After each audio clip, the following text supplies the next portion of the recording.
Donc bonjour à tous, bienvenue pour cette séance numéro 2 consacrée à l'intégration sur un segment.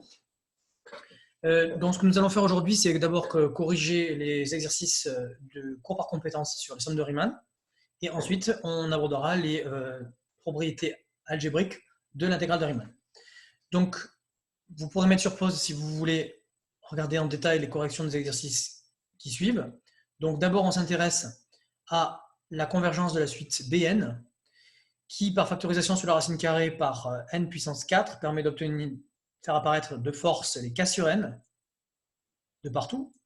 On introduit donc une fonction auxiliaire qui continue sur 0, 1, et bien le cadre d'application du théorème des sommes de Riemann. Voilà. D'où un petit calcul ici par primitive usuelle. Pour Cn, même petit exercice, mais ici, on fait apparaître de force en plus du k sur n, le 1 sur n devant la somme, ce qui nous permet ici de conclure sur un équivalent de Cn. Et enfin, pour terminer, dn sous forme de produit. Donc là, c'est un calcul très classique. Comme dn est strictement positif, on peut le composer par logarithme népérien. Et donc, tout calcul fait que je vous laisse vérifier, vous obtenez à la fin que ln de dn converge vers une intégrale à calculer. Je vous laisse trouver le résultat final. On en parlera à la prochaine séance. Alors, suite à cela, je vous propose maintenant donc qu'on reprenne le cours par compétences et que alors peut-être le cours théorique d'abord, et puis après je passe au cours par compétences en faisant 2-3 exercices avec vous. Alors, dans le cours théorique, on s'était arrêté au théorème de convergence sur les sommes de Riemann, qui s'applique toujours donc dans une configuration de A égale 0 et B égale 1. Alors, les propriétés qui vont suivre sont pour la plupart déjà connues de vous, puisque vous avez déjà des connaissances algébriques sur l'intégrale. Donc, ce sont des rappels, tous admis, puisque le propos de ce chapitre n'est pas de tout redémontrer. Il va y en avoir 2 ou 3 qui vont être nouvelles, donc c'est sur celle-ci que j'aimerais qu'on travaille aujourd'hui. Donc, la situation, la voilà, on a 2 fonctions qui sont continues par morceaux sur AB, à valeur dans R, et on se donne 2 réels, lambda et mu. Alors, vous savez déjà tous que l'intégrale est linéaire. Alors, remarquez, pendant cette séance, je vais mettre les intervalles en bas de l'intégrale pour bien montrer que c'est une intégrale de Riemann. Mais évidemment, c'est exactement la même intégrale que celle de terminale. Mais ici, A, pour l'instant, A est forcément plus petit que B. Donc, la linéarité, ben la voici, vous la connaissez tous. La relation de Schall, qu'on appelle aussi l'additivité, vous la connaissez aussi tous. Si on introduit un C entre A et B, alors on peut scinder l'intégrale en une somme de 2 intégrales. Donc tout ceci a une interprétation géométrique assez aisée qui permet de retenir éventuellement la formule de Schall. La positivité, on l'a aussi révisé ensemble. Si une fonction est positive, alors son intégrale est positive. La réciproque est fausse. Il se peut que l'aire globale soit positive sans que la fonction soit positive, puisque vous savez que les aires sont comptées de manière algébrique. Donc il se peut qu'il y ait une partie de la courbe qui soit au-dessous de la fonction de l'axe des abscisses, et qui soit en termes d'aire plus petite que la partie qui est au-dessus. Donc l'aire globale va être positive, bien que la fonction ne le soit pas. Quatrième propriété, vous connaissez, c'est la croissance de l'intégrale, qui est totalement équivalente à la positivité. Si sur l'intervalle AB tout entier, f est plus petit que g, alors on peut dire de même sur leurs intégrales sur l'intervalle AB. Ensuite, voilà peut-être les 3 nouvelles qui vont nous occuper aujourd'hui. Alors, la première, majoration de la valeur absolue d'une intégrale. Alors, on l'a très peu appliqué jusqu'à présent, mais ça va bien sûr vous évoquer une formule qu'on a déjà rencontrée. Que vous évoque cette majoration?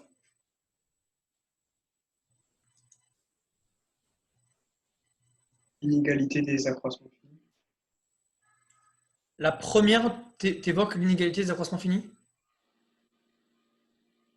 Dans l'inégalité des accroissements finis, et je ne parle pas du dessus pour l'instant, je parle que de la première. L'inégalité triangulaire. Ah, Voilà, l'inégalité triangulaire. Donc, l'inégalité triangulaire, on l'avait citée pour les sigmas, pour les sommes. Elle marche aussi pour les intégrales, et ça sert très souvent, comme vous allez le voir. En fait, ça permet de se ramener à des fonctions positives. En fait, vous allez voir, surtout l'année prochaine, qu'on a une batterie de théorèmes sur les fonctions positives qui ne sont plus valables lorsque les fonctions sont de signe variable. Donc, parfois, pour se ramener aux fonctions positives, eh bien, on utilise l'inégalité triangulaire par majoration. Donc, là, évidemment, pensez que l'intégrale est une somme continue, et donc ce somme continue, ce symbole de somme continue, se comporte pareil vis-à-vis de l'inégalité triangulaire que sigma, qui était une somme discrète. Alors effectivement, la deuxième pourrait évoquer l'inégalité des accroissements finis, mais pas vraiment, parce que tu vois, Lubin, il faudrait qu'il y ait un prime quand même. Hein. Il n'y a pas de dérivée là. Donc ce n'est pas l'inégalité des accroissements finis.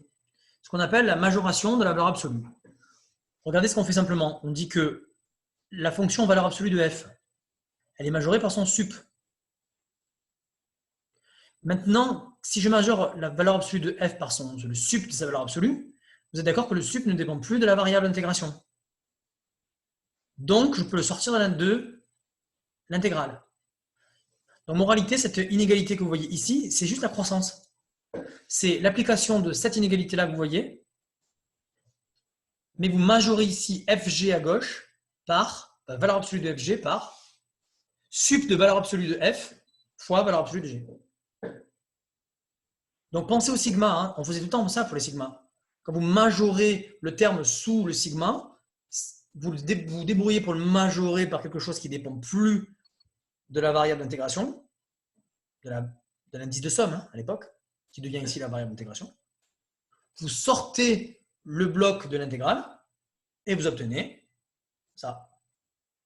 C'est bon? Alors attention, si le sup est trop grand ou diverge ou des choses comme ça, ben, votre majoration ne sert à rien. Hein. Pour g égale 1, bien, ça donne cette majoration. Elle est naturellement plus spécifique, elle est moins générale que celle qui est à gauche. Alors ensuite, le critère de nullité, on va écrire tout ça dans le cours par compétence, vous allez voir, on va le réécrire. Donc pour le critère de nullité, je commente pour l'instant, on a une hypothèse plus forte que précédemment. Vous vous rappelez que dans toutes les propriétés d'avant, la fonction était continue par morceaux. Alors, je vous le signale quand même, la notion de continuité par morceau n'est pas au programme de PT. Et si, mais je vous la donne quand même. Mais par contre, sachez bien que comme on ne peut pas, ce n'est pas exigible de la part des étudiants de PTSI, si vous dites continu partout, c'est bon. Vous pouvez, si vous le souhaitez, apprendre tous les théorèmes avec continu. Sachant qu'ils sont vrais dans des situations parfois un peu générales, plus générales. Pour le critère de nullité, il faut la continuité pure et dure. La continuité par morceau ne suffit pas. Alors, regardons ce que ça donne. Je commente et après, on va utiliser cette implication. Si l'intégrale d'une fonction sur un intervalle est nulle, cela ne signifie pas que la fonction est nulle, puisqu'il peut y avoir compensation des erreurs. Mais par contre, si l'intégrale est nulle et que en plus, ça c'est fondamental, la fonction est positive, alors puisqu'elle est positive, ça veut dire que sa courbe est toujours au-dessus de l'axe des abscisses, puisque de plus, l'aire sous la courbe est nulle, cela signifie que la fonction est globalement nulle. En termes d'aire, cette implication, je pense qu'elle paraît évidente à tout le monde. Maintenant, la question, c'est comment ça se démontre. On peut le faire à l'oral très rapidement, je vous dis le principe. Vous raisonnez par l'absurde. Vous supposez que f, momentanément, n'est pas nulle. Donc si elle n'est pas nulle, ça veut dire qu'elle a un petit intervalle sur lequel elle n'est pas nulle, parce qu'elle est continue. Puisque sur un tout petit intervalle, elle n'est pas nulle, ça veut dire que l'intégrale sur ce petit intervalle de la fonction n'est pas nulle. Mais comme la fonction est positive, en fait, plus précisément, ça veut dire que la fonction f, par l'absurde, était positive strictement sur un petit intervalle. Et donc là, vous en déduisez que l'intégrale sur ce petit intervalle est strictement positive. Or, l'intégrale sur AB est plus grande que votre intégrale sur le petit intervalle par croissance de l'intégrale, ou par la relation de Chaves. Et donc, vous en déduiriez que l'intégrale qui est ici est strictement positive, ce qui est absurde. Voilà. Je ne fais pas la preuve à l'écrit, je vous la fais comme ça. Si vous voulez retenir ce théorème par des arguments géométriques, faites-le, sans le dire. Alors, dernière propriété des intégrales qu'on va démontrer ensemble, c'est l'inégalité de Cauchy-Schwarz. Donc, je vais en revenir dans quelques instants. C'est une inégalité propre aux espaces munis d'un produit scalaire. On vous expliquera l'année prochaine quel est le rapport entre cette inégalité et les produits scalaires. Donc, elle dit, l'inégalité de Cauchy-Schwarz, que si deux fonctions sont continues, alors l'intégrale de leur produit, le tout au carré, est plus petit au produit des intégrales des fonctions au carré. Bon, à ce stade, il faut l'apprendre par cœur, il n'y a rien de particulier. Je vous donnerai tout à l'heure un moyen mnémotechnique pour la retenir. OK? Juste avant de démontrer l'inégalité de Cauchy-Schwarz, je signale quand même les notations de terminale. On rappelle en terminale que souvent, donc les bornes de l'intervalle, on ne les met pas là. On met alpha en bas et bêta en haut. On va bien sûr, à partir de mercredi, reprendre à notre compte cette notation. Elle est très pratique, mais elle est issue en fait des propriétés intégrales. Parce que ce qui se passe, c'est que si alpha est strictement plus petit que bêta, on a bien cette relation, et ça, cette notation paraît évidente. Maintenant, si alpha égale bêta, il faut bien préciser que l'intégrale entre alpha et alpha est toujours nulle. Et ensuite, dernière chose, si maintenant alpha est strictement plus grand que bêta, alors ce qu'on dit en terminale, c'est que l'intégrale entre alpha et bêta, c'est moins l'intégrale entre bêta et alpha. Eh bien, cette relation-là, elle vient de la relation de Schall. En fait, c'est pour ça, grâce à la relation de Schall, qu'on peut faire apparaître ce moins devant l'intégrale. Puisque l'intégrale entre alpha et bêta plus l'intégrale entre bêta et alpha est égale à l'intégrale entre alpha et alpha, donc est égale à 0. D'accord? Alors, c'est parti, on passe par le cours par compétences. Donc, je vous demande donc de repartir sur le grand C.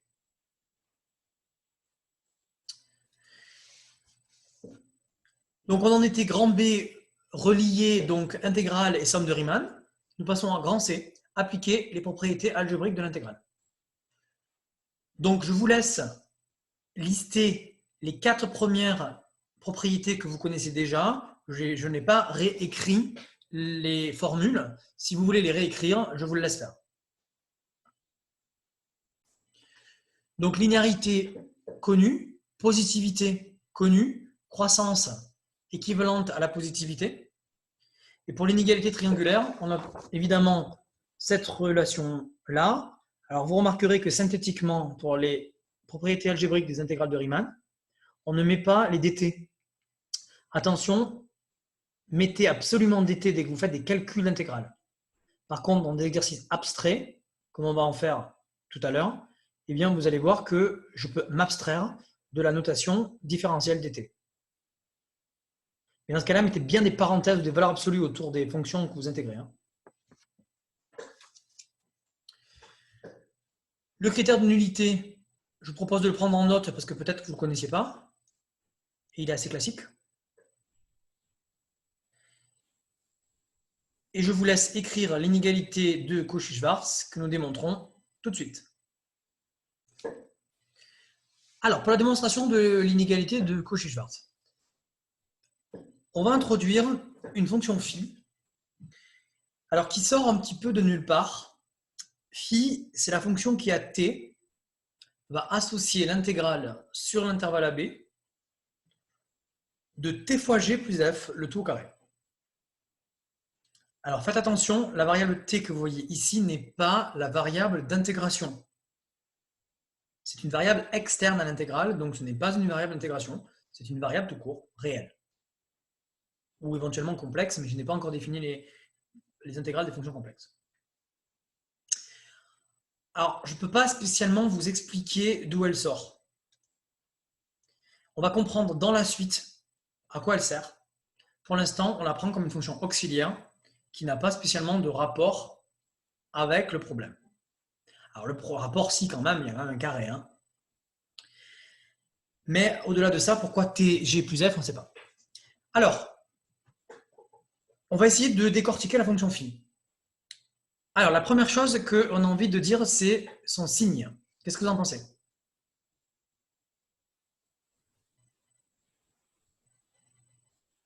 Bah, elle est toujours positive, par.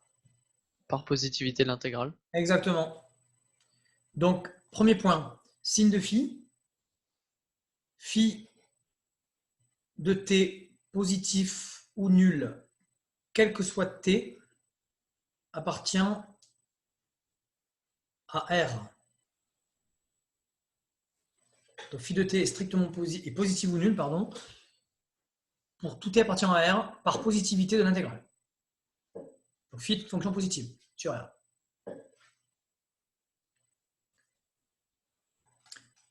Alors ensuite, la nature. Alors la nature, c'est un petit peu plus délicat. Comment est-ce qu'on propose de transformer phi?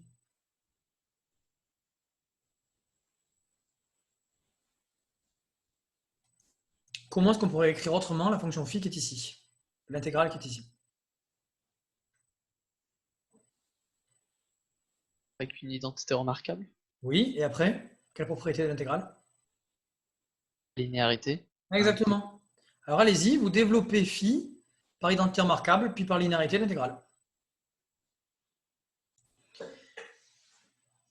Donc, nature de la fonction phi. On applique la linéarité de l'intégrale. On scinde l'intégrale en 3 morceaux en appliquant l'identité remarquable a plus b au carré. On se rappelle que t est une variable qui n'est pas la variable d'intégration. Donc, on peut la sortir de l'intégrale par linéarité à nouveau. Et donc, si on pose grand A, grand B et grand C comme suit, alors on obtient que phi de t est un polynôme de degré au plus 2. Polynôme réel de degré au plus 2. Donc, on en est où? On en est que phi, cette fonction auxiliaire qu'on avait introduite au départ, en fait, c'est une fonction polynomiale. Bon, j'ai mis un x ici, il faudrait peut-être mettre un t. Donc, c'est une fonction polynomiale de degré au plus 2. Et en plus, on a démontré qu'elle était positive. Donc, qu'est-ce qu'on peut en déduire sur son nombre de racines réelles?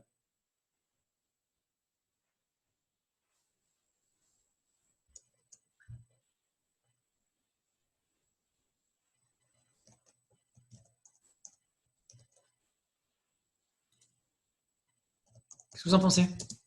Bah, il y en a au plus une. Exact.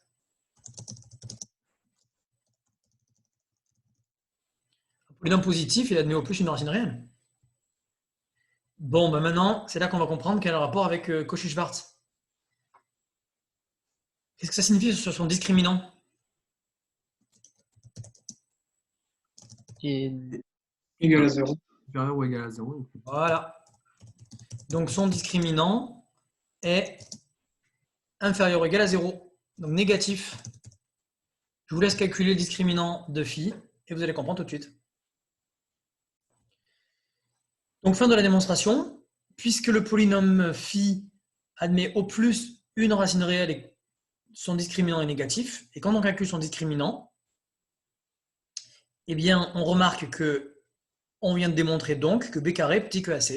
Et si vous revenez aux définitions de A, de B et de C, vous remarquerez qu'on a bien démontré exactement l'inégalité de Cauchy-Schwarz attendue.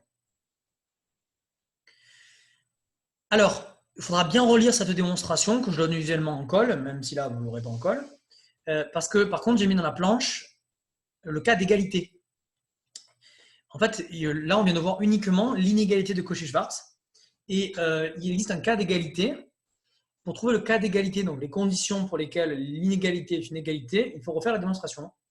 Il faut bien voir ce qui se passe lorsque l'inégalité est une égalité. On regardera ça en TD vendredi.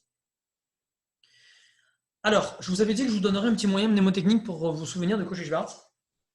Donc, je vous explique en fait la raison pour laquelle il y a un lien avec les produits scalaires. Vous savez tous que dans R, si on se situe dans R, le produit scalaire dans R carré, pour des vecteurs géométriques, vous savez tous que le produit scalaire entre U et V, il est défini par une formule géométrique comme produit des normes multiplié par le cosinus de l'angle entre les deux vecteurs. Donc, vous en déduisez une majoration, à savoir que le produit scalaire de deux vecteurs, en valeur absolue, il est toujours plus petit que le produit des normes. Cette inégalité, en fait, elle s'appelle aussi inégalité de Cauchy-Schwarz. Alors pourquoi? C'est quoi le rapport avec les intégrales? Vous verrez l'année prochaine qu'un produit scalaire, c'est un petit peu plus général que ce qu'on vous a dit au lycée. Produit scalaire, c'est une application linéaire, bilinéaire, définie, positive et symétrique. Et alors, ce qui est en train de se passer, c'est que ici, rappelez-vous que la norme de U, c'est toujours le produit scalaire d'un vecteur par lui-même. Donc ici, si on remplace les normes par les racines des produits scalaires, si ensuite on met tout au carré, on arrive à cette inégalité. Et peut-être que vous allez mieux voir le rapport avec l'inégalité qu'on vient de démontrer.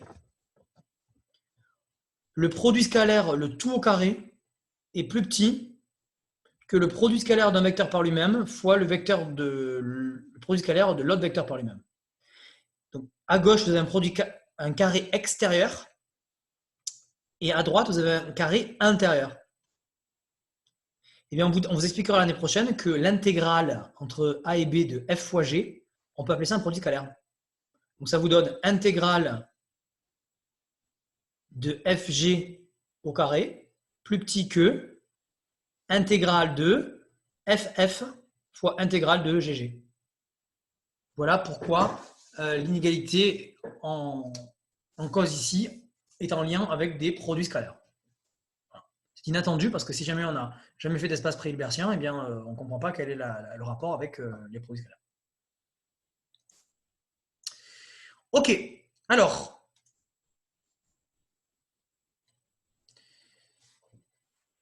on vient donc démontrer l'inégalité de Cauchy-Schwarz.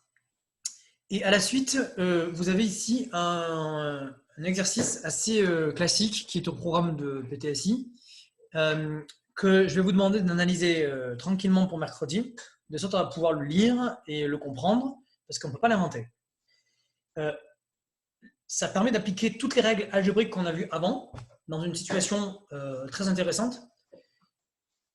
C'est de mesurer la vitesse de convergence de la somme de Riemann vers l'intégrale.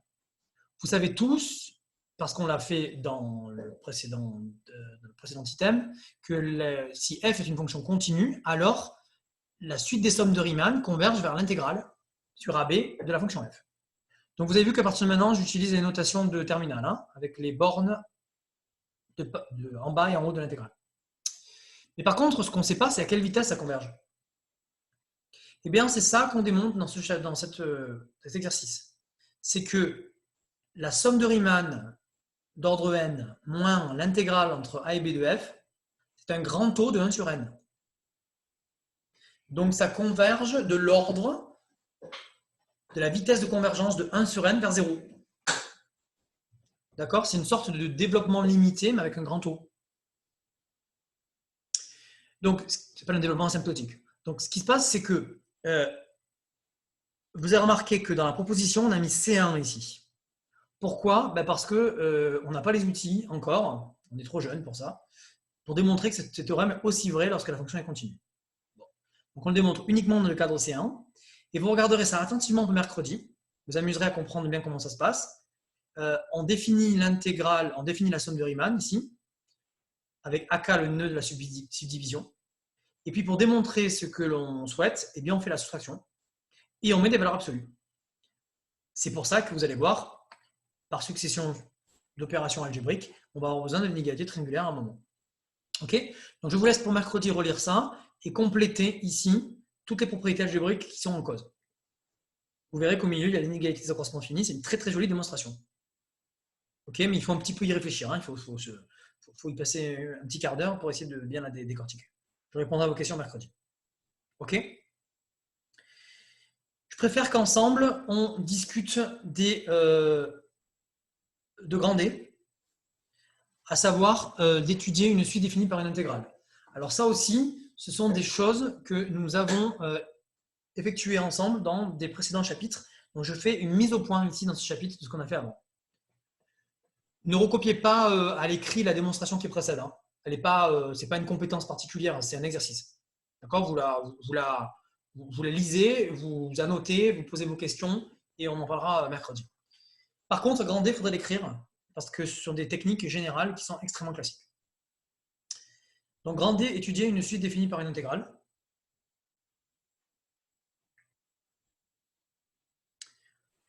Donc, voilà la situation. Il y a ici des petites lettres qu'on sautait, je vous laisse corriger. Donc, technique générale. On se donne Fn, une suite de fonctions. Donc, en fait, c'est un ensemble de fonctions indicées sur n qui sont toutes continues sur AB à valeur dans R. Et on va définir pour tout n, In égale l'intégrale entre A et B de Fn de t dt. Alors, je vais remettre les dt à partir de maintenant, le plus possible, puisque dans ce genre d'exercice, il y a souvent des calculs d'intégrales. Donc, il faut faire attention de ne pas l'omettre. Dès que vous mettez les bornes en bas et en haut de l'intégrale, comme ça, avec la notation de terminale, je vous conseille de mettre le dt. Et vous avez vu que pour Cauchy-Schwarz, c'était bien pratique de ne pas avoir le facteur différentiel. Ça permettait d'avoir une démonstration plus compacte, plus claire.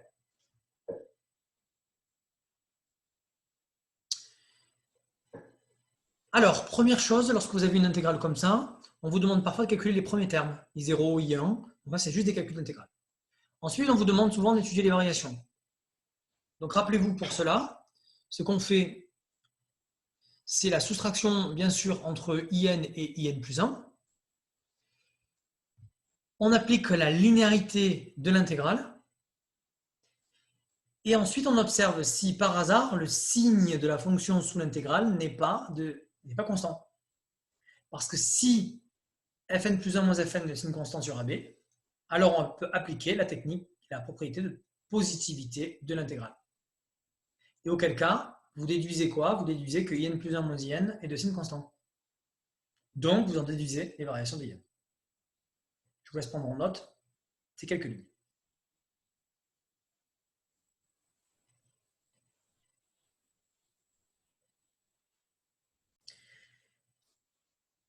Donc, à ce stade, on aura démontré éventuellement que la suite IN est monotone. Puisqu'on a dans la tête d'étudier sa convergence, on a évidemment envie d'appliquer le théorème de la limite monotone. Donc, on se rappelle tous qu'une suite monotone et bornée converge. Puisqu'on a démontré éventuellement la monotonie, il reste à démontrer le caractère borné. Et bien pour cela, on fera exactement comme pour les sommes. Pour montrer qu'une intégrale, une suite d'intégrales converge, on va l'encadrer. Donc c'est vraiment la technique employée par Archimède à l'époque et par tous les anciens lorsqu'ils voulaient trouver des valeurs approchées d'intégrales. Ils encadraient les intégrales. Donc nous, on appelle ça la croissance de l'intégrale. À chaque fois que vous encadrerez Fn et que vous en déduirez un encadrement de IN, vous appliquerez la propriété de croissance de l'intégrale. Donc n'oubliez pas de donner à chaque fois les petits arguments d'ordre algébrique. Positivité pour les variations ou parfois croissance. Et puis pour l'encadrement, toujours la croissance de l'intégrale. C'est là qu'on va se servir éventuellement de l'inégalité, tout à l'heure on va rappeler avec le sup. Parfois c'est là que sort l'encadrement de Fn. Alors évidemment, mieux on encadre, mieux on se porte. Parce que vous savez que si on encadre proprement à droite et à gauche et que les bornes tendent vers la même limite, alors on peut appliquer le théorème d'encadrement ou appelé aussi théorème des gendarmes. Si jamais l'encadrement n'est pas assez précis, ce n'est pas grave. On peut quand même souvent s'en sortir par l'étude de la convergence suivante. Si IN est une suite réelle, c'est le cas puisqu'elle fait une réelle, monotone et bornée, alors elle converge par le théorème de la limite monotone. Mais vous savez tous que le théorème de la limite monotone ne donne pas la valeur de la limite, il donne uniquement la notion qualitative de la convergence, il donne la nature de la suite. Donc là, on va faire des révisions sur les suites dans ce chapitre. Ça faisait longtemps.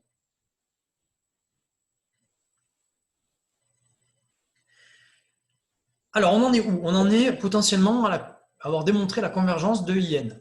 Si on n'a pas réussi par encadrement suffisamment précis à trouver la convergence, à trouver la limite, eh bien, on verra, il y a une alternative. Donc, je vous explique les deux méthodes. La méthode numéro 1, évidemment, c'est d'améliorer l'encadrement le mieux possible. Donc, l'idée est toujours d'encadrer Fn entre deux fonctions, entre deux suites qui dépendent de n. Si vous vous retrouvez avec des encadrements qui ne dépendent pas de n, eh bien, très souvent, vous vous retrouvez avec des intégrales qui ne peuvent pas... vous allez vous retrouver avec des majorants minorants qui ne sont pas des suites.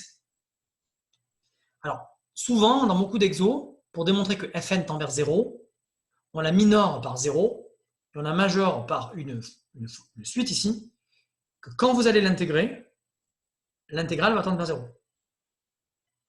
Donc souvent, Mn, petit mn, est 0. Mais grand Mn, vous ne pouvez pas la prendre indépendamment de n. Si vous prenez Mn indépendamment de n, vous allez démontrer peut-être la convergence par le TLM, mais vous ne trouverez jamais de limite. Donc voilà le principe d'encadrement. Vous prenez une suite minorante, une suite majorante. Quand je dis suite, j'entends suite de fonctions. Et vous les intégrez, toutes les deux entre A et B, par croissance de l'intégrale. Et bien maintenant, il n'y a plus qu'à espérer que vous avez encadré de manière suffisamment précise pour que les deux intégrales minorantes et majorantes convergent vers la même limite. Si les deux intégrales convergent vers la même limite, on applique le théorème d'encadrement et on conclut. Donc ça, c'était la première méthode pour la recherche de la limite, la méthode d'encadrement. Il existe une deuxième méthode qu'on va voir dans les exercices et peut-être qui va vous surprendre, mais la méthode numéro 2, c'est la méthode d'intégration par partie. Alors ça, c'est une application assez inattendue de l'intégration par partie lorsqu'on n'a pas trop fait d'intégrale. L'intégration par partie, ça permet de créer une accélération de convergence. Ce qui se passe très souvent, c'est que si vous intégrez par partie, vous allez avoir une première partie sous forme de crochet, donc ce n'est pas une intégrale, vous pouvez calculer son expression. Puis vous avez moins un résidu intégral, que j'ai appelé ici l'intégrale résiduelle. Et bien souvent, l'intégrale résiduelle est une suite, si jamais c'est une suite, c'est une suite qui converge plus vite vers sa limite que l'intégrale de départ. Pourquoi? Il y a des raisons assez profondes à ça. Donc l'intégration par partie permettant une accélération de la convergence, eh bien, vous allez voir que parfois, on ne sait pas démontrer que l'intégrale de départ converge, mais on sait démontrer que l'intégrale d'arrivée converge. Donc l'intégration par partie peut être un bon outil pour trouver une limite d'intégrale. Et pour terminer, avant de se quitter, on peut vous demander aussi de rechercher le terme général. Alors, je le mets à la fin parce que très souvent, la plupart des exercices classiques sur les suites d'intégrales, on ne peut pas trouver le terme général. Si jamais on peut le trouver, tant mieux, mais ça veut dire que souvent, si on trouve le terme général, on n'a plus besoin de faire tout ce qu'il y a avant.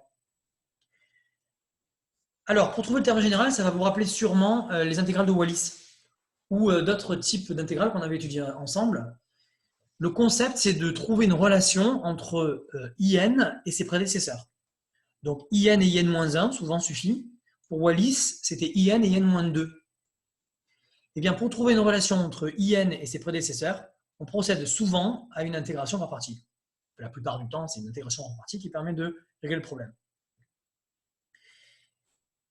Et une fois que vous avez une relation entre IN et IN-1, IN-2 possiblement, vous pouvez procéder par une récurrence immédiate, donc descendante, ou bien une récurrence rédigée si jamais vous n'arrivez pas à la faire descendante. Voilà. Ce qui vous permet de trouver le terme général de la suite, confère Wallis comme application directe de ce genre de technique.